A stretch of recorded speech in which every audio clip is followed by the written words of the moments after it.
आज मुल्क को भाईचारे की जितनी ज्यादा जरूरत है, शायद ही माजी में इतनी कभी रही हो,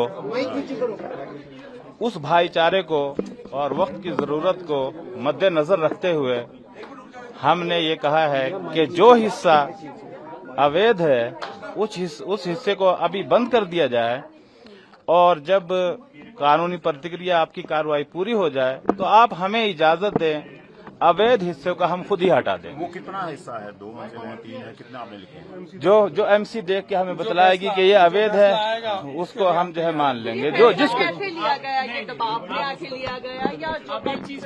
बहरहाल ये बात अपनी जगह सही है कि जो है दबाव किसी का धमकी आमेज नहीं है। दबाव ये है कि जो कल धक्का मुक्की हुई है या जो है बैरिकेड तोड़े गए हैं, तो हमें ये अंदाजा है कि शायद जो है हमारे वतनी भाई जो हैं उनको हमारी इस 4.5 मंजिल से जो कुछ इसके अंदर ज्यादा बढ़ गया है नक्शे के हिसाब से, उससे बहुत ज्यादा तकलीफ है। तभी वो जो है इस कदर सड़कों पे निकल कर आए हैं। तो उनकी भावनाओं को मद्देनजर रखते हुए हमने ये डिसीजन लिया है कि मुल्क का भाईचारा सबसे ज्यादा मुकद्दम है। एक बात क्लियर की कि आपने जो एप्लीकेशन दी है उसमें आपने ये कहा है कि आप खुद ही गिरा देंगे उसको, अगर इजाजत देगा, अगर कारपोरेशन हमें इजाजत देगा तो हम उसको हटा देंगे।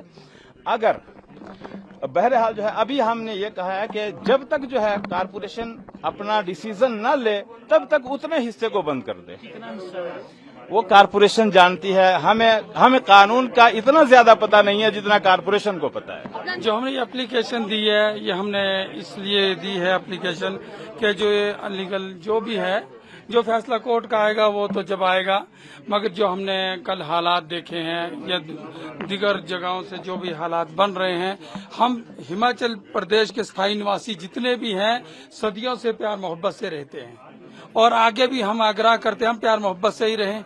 हमें इससे कुछ इस मामले को जो है राजनीति तूल न दिया जाए। ये जो है धार्मिक मस्जिद हुई या मंदिर हुआ, जो भी ये चीजें हैं, ये सब जो है प्यार मोहब्बत जो है बनाती हैं, ना कि ये प्यार मोहब्बत को ठेस पहुंचाती हैं। ठीक है, इसीलिए हमने ये एप्लीकेशन दी है कि हम खुद ही इसको जो है डिमोलाइज कर देंगे और जो आगे उसका कोर्ट का फैसला होगा वो हमें मान्य है। और ये हमारी कमेटी जो है, हमारे अब्दुल लतीफ भाई जो है हमारी कमेटी के प्रधान, और मैं एज ए इमाम जमा मस्जिद संजौली जो है हमने यहाँ पर एप्लीकेशन दी। और किसी का हमारे ऊपर प्रेशर नहीं है। हमारे ऊपर अगर प्रेशर है सिर्फ एक चीज का कि हमारी मोहब्बत बनी रहे। हम प्यार मोहब्बत से रहने वाले हैं और जितने भी हम हिमाचली वासी हैं या जितने भी हिंदुस्तानी हैं, हम सब एक हैं। जैसे हमारे मोदी जी भी कहते हैं कि जैसे बहुत सारे फूलों को इकट्ठा करके एक गुलदस्ता बनता है, हिमाचल प्रदेश जो है वो तो इस मोहब्बत का जो है एक मिसाल है। तो लिहाजा मैं अपनी तरफ से यही कहना चाहता हूं, जितने हमारे मुस्लिम समुदाय के भी साथी हैं, मैं ये अपनी तरफ से ये कहना चाहता हूं कि जो भी हमारे मुस्लिम समुदाय के लोग हैं प्यार मोहब्बत रखें। और जो हमने ये डिसीजन लिया है हमने सोच समझ के लिया है और ये मोहब्बत के लिए लिया है। इससे हमारे कोई वो भी नहीं है। जो कल फैसला आएगा कल की कल देखेंगे। आज जो है हमने इसलिए किया कि हम इसको खुद डिमोलाइज करेंगे। देखिए, ये जो पूरा मसला था पिछले कल जो संजौली के अंदर एक प्रदर्शन हुआ, बड़े स्तर पर हुआ, और उसमें कुछ पुलिसकर्मी भी घायल हुए हैं, अस्पताल में है, और कुछ प्रदर्शनकारी भी उसमें घायल हुए हैं, वो भी उपचाराधीन है। हमने कल भी कहा था हमारी संवेदनाएं उनके साथ है, मगर कानून अपनी प्रक्रिया को पूरा करेगी और कर रही है। सरकार जो है वो कानून के हिसाब से चलती है। और आज उसमें जो एक बड़ा डेवलपमेंट हुई है वो ये है कि जो मस्जिद कमेटी है उनके ऑफिस बेरर्स हैं, उनके नाम है मोहम्मद लतीफ जो इसके अध्यक्ष है, और शहजाद मौलवी जो वहां के मौलवी है। उनके साथ करीबन 18-19 लोग आज कमिश्नर से मिले हैं, एमसी कमिश्नर से, और उन्होंने कहा है कि कम्युनल हार्मनी को बनाए रखने के लिए हम यहाँ पर जो है वो इसको सील करने के लिए तैयार है। इसके लिए एक लिखित चिट्ठी उन्होंने म्युनिसिपल कमिश्नर को दी है, उस पर म्युनिसिपल कमिश्नर कार्रवाई करेंगे, उसको सील किया जाएगा। और उन्होंने ये भी कहा है कि जो भी फैसला म्युनिसिपल कमिश्नर के कोर्ट में इसके अवैध और ना अवैध होने पे जो आएगा, अगर उसको डिमोलिश करने की बात कल आती है तो उसका भी वो सम्मान करेंगे। जैसे कि लालू चालू हुआ था, जिन्होंने जो हिमाचल पीसफुल स्टेट माना उसका माहौल खराब करने की उन पर कार्रवाई की जा रही है, पुलिस वाले भी काफी इंजर्ड हुए। नहीं, निश्चित तौर से कानून अपनी कार्रवाई करेगी।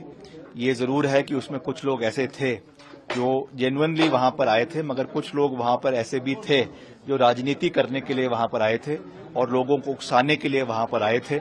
आज वो चीजें निकल कर आ रही है और सबसे बड़ी बात तो ये है कि ये भवन जब बना, 3 इसकी जो फ्लोर्स बने हैं वो तब बने थे जब कोविड काल चला हुआ था, और कोविड काल के समय में किसकी सरकार प्रदेश के अंदर थी? मुख्यमंत्री जयराम ठाकुर जी थे।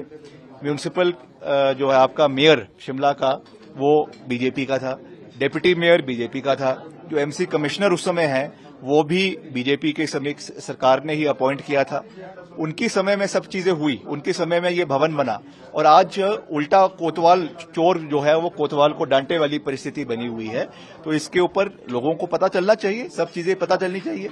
आज अगर वो हम पे प्रश्न उठा रहे हैं तो उनको भी, उनकी भी तो जवाबदेही है, और हमने ये कहा है कि जो भी कार्रवाई होगी वो कानून के दायरे में रहकर होगी। मैंने कल भी कई बार इस चीज को दोहराया और आज भी कह रहा हूं कि अगर इसको डिमोलिश भी करना है तो वो कानून के दायरे में रहकर होगा। We are not living in a banana republic. तो जो निर्णय होगा वो बाकायदा ऑर्डर आएगा, उसके बाद सरकार अपनी कार्रवाई करेगी।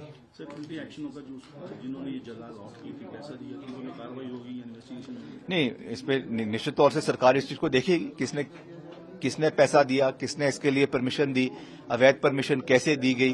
कुछ इसमें अधिकारियों के नाम भी आ रहे हैं, कुछ जेई के नाम भी आ रहे हैं। अभी मैं किसी को सिंगल आउट नहीं करना चाहता हूं, it does not look good, but इसका प्रॉपर इन्वेस्टिगेशन होगी, डिपार्टमेंटल इंक्वायरी होगी, और जो भी एरिंग ऑफिशियल्स है जिन्होंने इसमें कुछ गलत किया है उनके ऊपर प्रशासनिक कार्यवाही करवाई जाएगी, इसका मैं विश्वास दिलाना चाहता हूं। काफी इलीगल प्रॉपर्टीज हैं, कुछ ऐसा कानून बनाया जब आगे फ्यूचर में कोई ऐसी नहीं करेंगे, इसको भी हम पूरी मजबूती से प्रयास करेंगे।